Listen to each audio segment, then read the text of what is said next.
ప్రధానంగా ప్రజల్లో ఉన్న ఒక సమస్య ఏంటంటే ప్రధానంగా మీరు హైకోర్టు న్యాయవాది కనుక ఇట్లాంటి కేసులుంటే రౌడీ షీటర్ని మాత్రం చంపేంత రైట్స్ పోలీస్ అధికారులకు ఉంటుందా అనేది ఒక పెద్ద సమస్య. దీని గురించి ఏం చెప్తారు మీరు? లాకప్ డెత్లు చేయడం చేసే రైట్ ఉందా పోలీసులకి?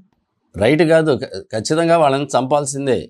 చంపకపోతే మొత్తం విషవలయంలో ఉన్న పోలీస్ అధికారులు పైనుంచి డిఎస్పీ, డీజీపీ, తర్వాత హోమ్ మినిస్టర్, తర్వాత చీఫ్ మినిస్టర్ దగ్గర నుంచి పొలిటికల్ ఎమ్మెల్యే, ఎంపీలు వీళ్ళందరి ఇదంతా కూడా ఈ లింకులు ఇవి అన్నీ కూడా బయటపడతాయి.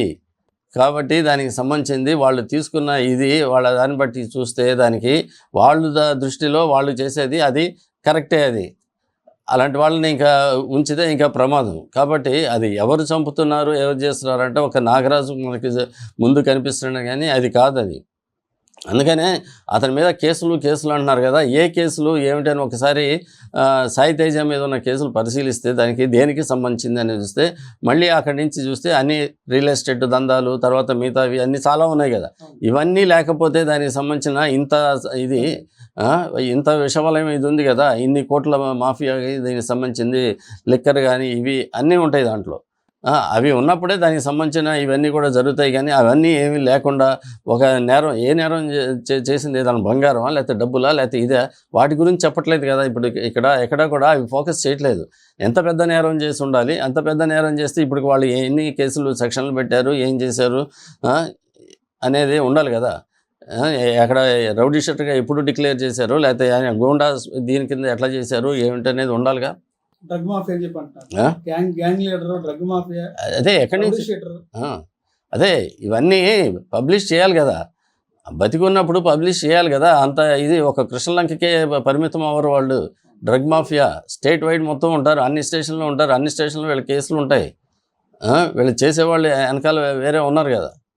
మరి దాని గురించి ఎవరి కోసం ఇతను చేస్తున్నారు, సాయి తేజని ఎవరు బలి చేసుకున్నారు అనేది తెలుస్తుంది కదా. అది సాయి కృష్ణని ఇది చేసి అనేది ఎట్లా స్కేప్ గౌట్ అయ్యాడని చెప్పేసి మనకి స్పష్టంగా తెలుస్తుంది కదా. మరోపక్క సాయి కృష్ణ తల్లి రోధిస్తుంది, మరోపక్క ఏమో పౌర సమాజం పేరుతో సిఐ నాగరాజుని కాపాడాలని ఉద్దేశంతో సిఐ నాగరాజు ఇంటి దగ్గరికి వచ్చి నిరసన తెలియజేస్తున్నారు. ఇటువంటి సిఐ వల్లే మేము ప్రశాంతంగా ఉంటున్నాము, నాగరాజు మీద కేసులు బనాయించకూడదు, సేవ్ పోలీస్ అని చెప్పి కొంతమంది ఆందోళన చేస్తున్నారు. దీని గురించి ఎలా చూడొచ్చు అంటారు? ఏది జరిగినా కూడా ఇప్పుడు చట్ట ప్రకారం ఏమైనా జరుగుతుందా లేదా అనేది చూడాలి. దీంట్లో అది ఇక్కడ కనపడలేదు. అది జరిగేంత వరకు కూడా ఇప్పుడు వాళ్ళ అందరూ ఎట్లా చేస్తున్నారు అనేది చెప్పాను కదా. దానికి సంబంధించింది ఎవరు ఉన్నారు ఏమిటి అని అంటే ఈ ఆందోళన, ఈ కార్యక్రమం ఇవన్నీ కూడా నడిపిస్తుంది, ఏం చేస్తున్నది ప్రజలందరికీ కూడా తెలిసిపోయింది. వాళ్ళు ముందుకు వచ్చిన అదే చెప్పాను కదా. ఫస్ట్ మనకు 2002 నుంచి అవే మనకి ఉన్నాయి కదా. దాంట్లో ఇప్పుడు ప్రజలు అదే కోరుకుంటే, నిజంగా అదే కరెక్ట్ అనుకుంటే, నిజంగానే అలాంటి వీళ్ళని గంజాయి లేకపోతే డ్రగ్ మాఫియాని వీళ్ళని ఇచ్చేసి చంపడం కరెక్ట్ అని చెప్పేసి రోజు దానికి సంబంధించిన ధర్నాను ఇచ్చేస్తే అందరం కూడా వెళ్తాము. చట్టం తీసుకొని వచ్చేసి దానికి సంబంధించి తీసుకొస్తే ఇదంతా మన రాష్ట్రం ప్రశాంతంగా ఉంటుంది అనుకుంటే దాన్ని డిమాండ్ చేద్దాం, దాన్ని చట్టం చేద్దాం. ఎమ్మెల్యేలు వాళ్ళందరం కూడా రమ్మందాం, చేద్దాం, అందరూ సపోర్ట్ ఇద్దాం. కానీ ఒక నాగరాజు దగ్గరికి వచ్చి ఒక నేరస్తుని ఇచ్చేసి చెప్పిన తర్వాత కాదు నువ్వు చేయాల్సింది దానికి సంబంధించింది.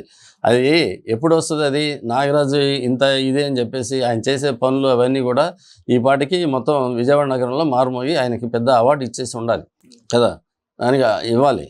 ఈరోజు వచ్చిన తర్వాత అతను హంతకుండా అని చెప్పిన తర్వాత అసలు అప్పుడు వీళ్ళని ఏమని చేయాలి? ఇప్పుడు మద్దతు ఇచ్చేవాళ్ళని, ఇప్పుడు దాన్ని అనేవాళ్ళని ఏం చేయాలి? రెండు విషయాలు. ఒకటి, వీళ్ళు ఇట్లా సపోర్ట్ చేయడం వల్ల ఇప్పుడు బాధితులు ఎవరు ముందుకు రారు, ముందుకు వచ్చిన వాళ్ళు వీళ్ళు వెనక్కి వెళ్తారు. దీన్ని ఏమంటారు? దీన్ని బాధితులను ప్రలోభ పెట్టడం, బాధితులను బెదిరించడం లేకపోతే చేయటం కాదా ఇది? మరి దానికి కూడా ఒక సెక్షన్లో ఉన్నాయి. అందరిని లోపల వేయాలి కదా. ఎందుకు వేయట్లేదు? వాళ్ళు అలౌ చేస్తున్నారు, పర్మిషన్ ఇస్తున్నారు, కదా.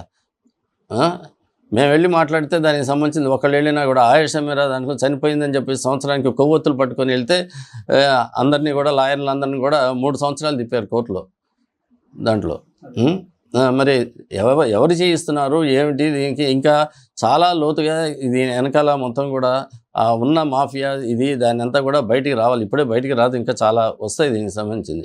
అదిగాక ఒక కృష్ణలంక పోలీస్ స్టేషనే కాదు ఈ రాష్ట్రంలో, తర్వాత ఒక పోలీస్ డిపార్ట్మెంటే కాదు, మొత్తం మనం చూస్తే ఇక్కడ ఈ 2 సంవత్సరాల నుంచి చూస్తే చాలా గ్రామాల్లో చాలా దీంట్లో రెవెన్యూ డిపార్ట్మెంట్ వాళ్ళు ఖచ్చితంగా ప్రతిరోజు కూడా రెవెన్యూ డిపార్ట్మెంట్లో జరిగే వాటన్నిటికీ వాళ్ళ భూములు ఎక్కడ మాయమైపోతున్నాయో, ఇప్పుడు దాకా రికార్డులో ఉన్నాయి ఏంటో, అవి ఎటు వెళ్ళిపోతున్నాయో, దానికోసం ఎక్కడికి వెళ్తున్నారు ఏమిటి అధికారుల దగ్గరికి వెళ్తే ఒక్కొక్కళ్ళు ఇంకా మానసిక ఎటువంటి పరిస్థితిలో ఉన్నామంటే ఎవరికి చెప్పుకోవాలనే పరిస్థితి. పారదర్శకంగా నడుస్తుంది, అవినీతి రహిత పరిపాలన చేస్తామని చెప్తున్నారు, పదే చెప్తున్నారు చంద్రబాబు గారు కానీ, డిప్యూటీ సీఎం కానీ, పవన్ కళ్యాణ్ కానీ. అది కాదు కావాల్సింది. మాకు కావాల్సింది ప్రజలు అడిగేటట్లు ఉండాలి, వాళ్ళ నోరు మూయించేటట్లు కాదు.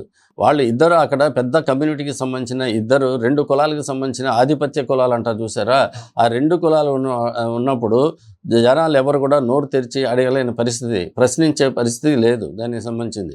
అట్లాగే యంత్రాంగం, పోలీస్ యంత్రాంగం విడిగా దాన్ని పనిచేసేటట్లు వాళ్ళు పారదర్శకంగా, అంటే ఈ పోలీస్ డిపార్ట్మెంట్లు, రెవెన్యూ డిపార్ట్మెంట్లు వీళ్ళందరూ చక్కగా పనిచేసేటట్లు ఉండాలి. కానీ వాళ్ళందరికీ సంబంధించి వాళ్ళందరికీ కూడా మీరు ఏది కేటాయిస్తున్నారంటే, ఏ డ్యూటీలు కేటాయిస్తూ ఉన్నారు మీరు?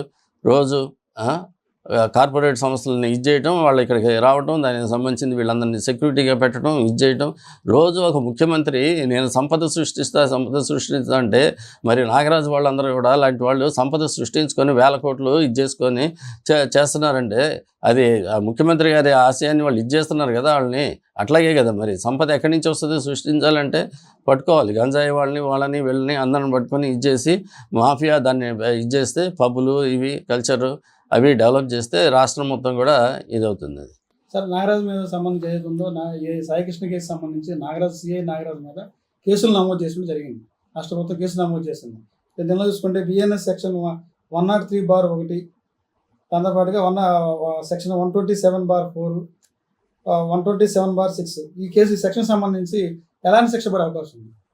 శిక్ష పడే పరిస్థితి ఉంటుందంటారా అసలు ఈ కేసులు పెడితే ఈ సెక్షన్లకి నాగరాజుకి? లేదు, ఈ సెక్షన్లతోటి ముందు ప్రాథమికంగా ఈ సెక్షన్లు ఉండాలి కాబట్టి సెక్షన్లతోటి స్టార్ట్ చేయాలి. ఎందుకంటే స్క్రీనింగ్ ఆఫ్ ఎవిడెన్స్, ముఖ్యంగా ఎవిడెన్స్ మాయం చేయడానికి చేశారు కాబట్టి దీంట్లో ఎప్పుడైనా సరే దీంట్లో మర్డర్ కేసులో బాడీ ముఖ్యం, పోస్ట్ మార్టం ముఖ్యం. అందుకనే దీనికి ఎన్హెచ్ఆర్సీ గైడ్లైన్స్ ఎక్కువగా కూడా పోస్ట్ మార్టం బాడీకి సంబంధించిన ట్రేస్ అయినప్పుడు ఏం చేయాలి, ఎట్లా చేయాలి, పోస్ట్ మార్టం ఎట్లా చేయాలి, లేకపోతే టీమ్ ఆఫ్ డాక్టర్స్తో ఎలా చేయించాలి, దాన్ని వీడియో తీయాలి, వెంటనే వాటన్నిటిని కూడా ఎన్హెచ్ఆర్సీకి ప్రతి కాపీని కూడా పంపించాలి.